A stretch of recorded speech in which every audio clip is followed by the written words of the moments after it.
Anda kembali dalam Ini Petang pemirsa. Konflik antara Gerakan Masyarakat Bawah Indonesia dengan Front Pembela Islam di Bandung, Jawa Barat pada pekan lalu menuai reaksi dari Jawara Bekasi.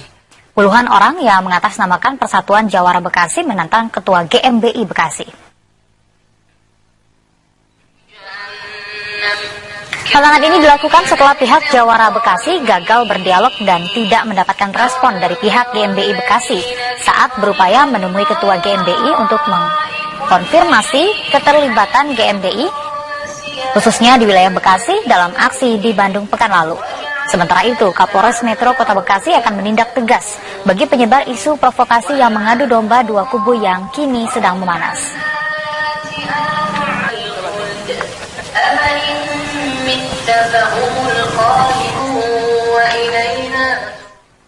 Sejumlah organisasi massa dan kepemudaan berunjuk rasa di depan Gedung Sate Kota Bandung, Jawa Barat untuk menuntut ormas yang kerap anarkistis dibubarkan. Mereka menilai aksi-aksi ormas yang anarkistis dan intoleran telah meresahkan masyarakat.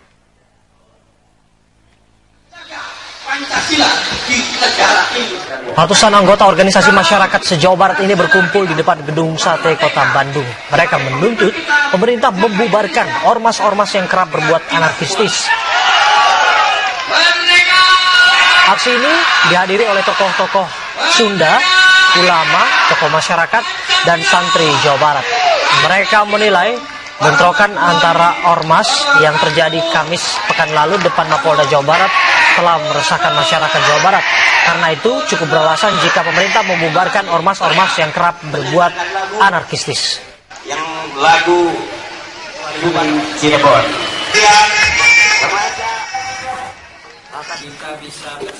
Sementara itu sejumlah organisasi kepemudaan di Jawa Barat antara lain Pemuda Pancasila, Pemuda Muhammadiyah, KMPI, Briges, dan Ormas XTC mendeklarasikan Jawa Barat kondusif.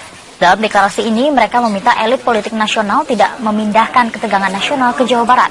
Menurut mereka ketidakstabilan di Jawa Barat akan berpengaruh pada stabilitas nasional. Pada saat itu, para pimpinan organisasi kepemudaan juga meminta Kapolri mengevaluasi seluruh Kapolda di Indonesia, khususnya Jawa Barat, dalam menangani aksi unjuk rasa ormas-ormas anarkistis. Deklarasi ini merupakan reaksi mereka atas kericuhan yang terjadi antara dua kelompok ormas di Bandung Kamis pekan lalu. Demi terjaganya keutuhan dalam prinsip toleransi dan kebinekaan. 3.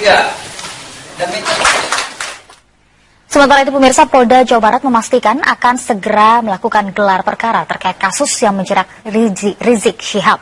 Sementara itu, Kabid Humas Polda Jawa Barat memastikan status Rizik Syihab hingga hari ini masih saksi terlapor dan belum ditetapkan sebagai tersangka.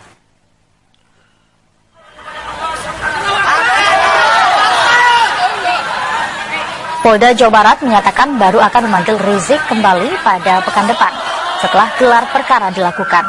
Sementara itu, proses laporan berdasarkan video ceramah Rizik tahun 2011 lalu saat ini memasuki tahap penyidikan dan telah dilaporkan ke Kejaksaan Tinggi Jawa Barat.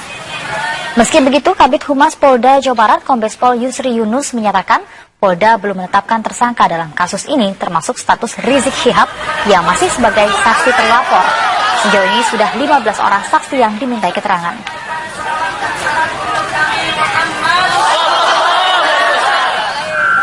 Sampai dengan saat ini Rizik Syihab masih sebagai saksi ya. Dari hasil gelar perkara pertama tanggal 17 kemarin sudah kita kirim surat perintah dimulainya penyidikan kepada Kejaksaan Tinggi Jawa Barat terhadap terlapor Rizik Syihab. Rencana hari Senin kita laksanakan gelar perkara oleh penyidik. Mudah-mudahan nanti pada saat gelar perkara itu kita bisa mengetahui hasil apa dan tindakan apa selanjutnya untuk penyidikan. Kejaksaan Tinggi Jawa Barat telah menerima surat pemberitahuan dimulainya penyidikan. Sebatas itu aja. Ya. Kalau menyangkut masalah materi, silakan tanyakan kepada pihak penyidik kepolisian. Ya tentunya dengan SPDP kita terima, ya otomatis bahwa Kejaksaan Tinggi akan menunjuk jaksa atau mempersiapkan jaksa senior yang nanti akan kita keluarkan surat P16 ya, seperti itu untuk mengikuti perkembangan penyidikan. Polda Jawa Barat telah menaikkan status kasus dugaan penghinaan Pancasila dan lambang negara dari penyelidikan menjadi penyidikan. Polda Jawa Barat juga akan melakukan gelar perkara dan memanggil kembali Rizik Syihab untuk diperiksa sebagai saksi pada pekan depan.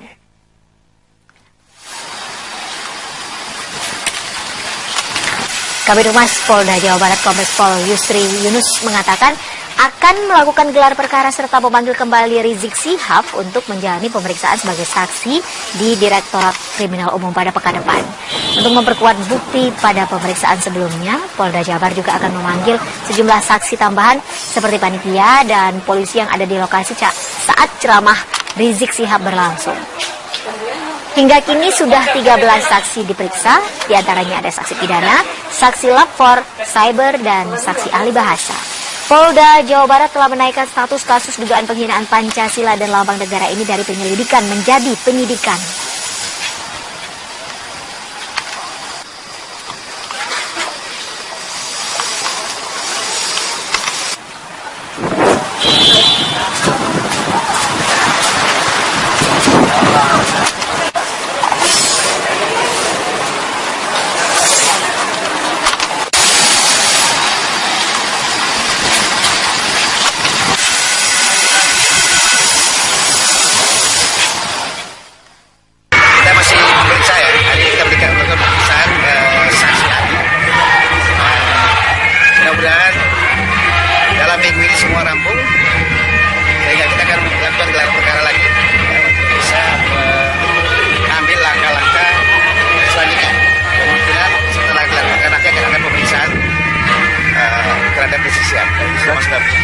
Sebagai saksi. Statusnya sekarang masih sebagai saksi. Masih saksi ya?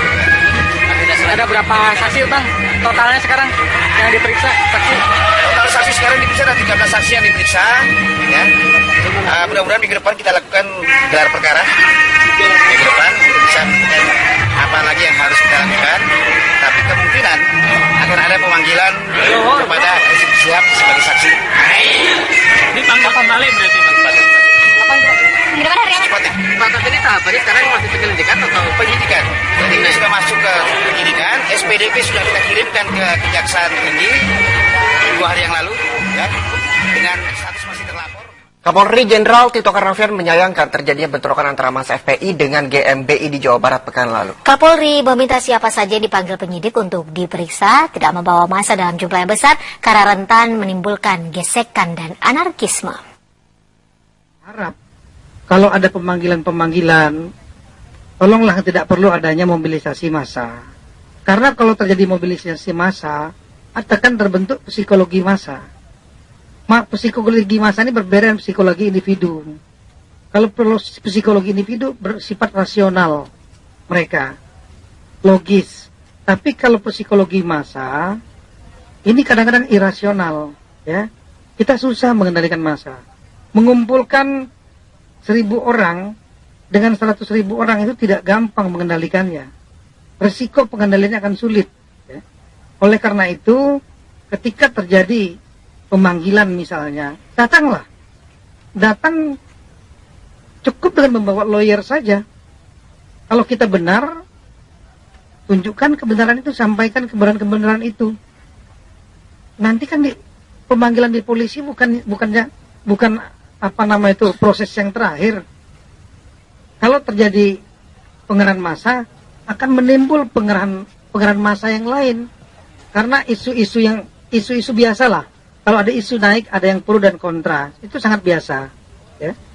Ini ada yang, apalagi isunya mengenai masalah, katakanlah Pancasila yang menjadi sensitif karena menjadi ideologi negara. Itu pasti ada yang pro dan kontra. Nah, oleh karena itu, untuk menghindari itu, jangan dipancing dengan pengerahan massa. Pemirsa, sementara itu Panglima TNI Jenderal Gatot Nurmantio mengajak masyarakat kembali kepada dasar ideologi Negara Kesatuan Republik Indonesia. Masyarakat Indonesia yang saling menghormati dan bertoleransi satu sama lain. Misi penyelamat Pancasila dan NKRI. Panglima TNI Jenderal Gatot Nurmantio menegaskan bahwa Indonesia bukanlah negara agama ataupun sekuler. Namun begitu masyarakat Indonesia adalah masyarakat yang agamais, yang mendasarkan segala sesuatunya atas keyakinan berketuhanan. Upaya menyudutkan orang, perorangan, ataupun kelompok agama karena hanya akan menimbulkan perpecahan yang tentu sangat kita hindarkan. Sebagai imam besar yang harus dibayar. NKRI. Saya serahkan toleransi anti. Bahwa Indonesia bukan negara teokratis, bukan negara agama, bukan negara sekuler, tetapi Indonesia adalah negara yang masyarakatnya agamais. Jadi agama yang ada di Indonesia dalam kehidupan berbangsa dan bernegara pasti akan bersama-sama. Sehingga kita tidak boleh menyudutkan